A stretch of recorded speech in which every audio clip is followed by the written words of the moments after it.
All right, the results of World War II for Mexico. Quick little slide right through here. Number one is it is going to increase industrialization in Mexico. Mexico is going to develop economically as a result of World War II.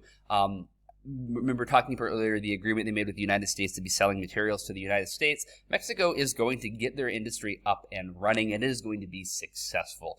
Number two is it's going to allow Mexico to have a real national identity that was not necessarily present in the same way pre-World War II. Again, Mexico was locked in a 25 years civil war going on. Really not a good time for Mexico. Coming out of the war, they're going to come out stronger, and they're going to have this real sense of national identity. It's going to put Mexico on the road for industrialization.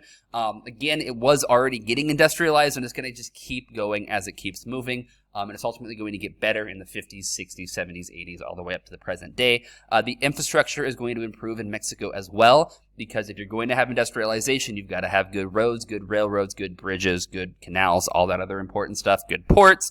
And in order for Mexico to really increase industrially, they're going to have to improve their infrastructure. Good infrastructure is going to benefit everyone, and that's going to be important. There is going to be an increase in corruption because it's easy to get into a governmental system that's real weak and real young.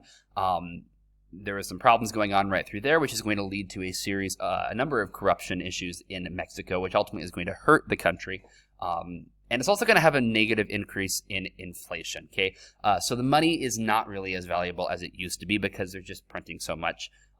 Different situations right through there, lending, leasing. Don't really worry about why there's a lot of inflation going on in Mexico, but inflation is going to increase post-World War II for Mexico. And Mexico is largely going to be dependent upon the United States of America. Mexico, in the entire conflict, pretty much was working and doing what the United States needs. They're going to be heavily dependent upon the United States. So if the United States just kind of cuts them off, Mexico is going to be pretty isolated. Mexico really can't totally stand on their own. Definitely can more than they previously could because they are a lot stronger after the war. However, they're ultimately heavily influenced by the United States and largely dependent upon the United States for their continued success. Questions, comments, put it below. Otherwise, see you later. Good luck.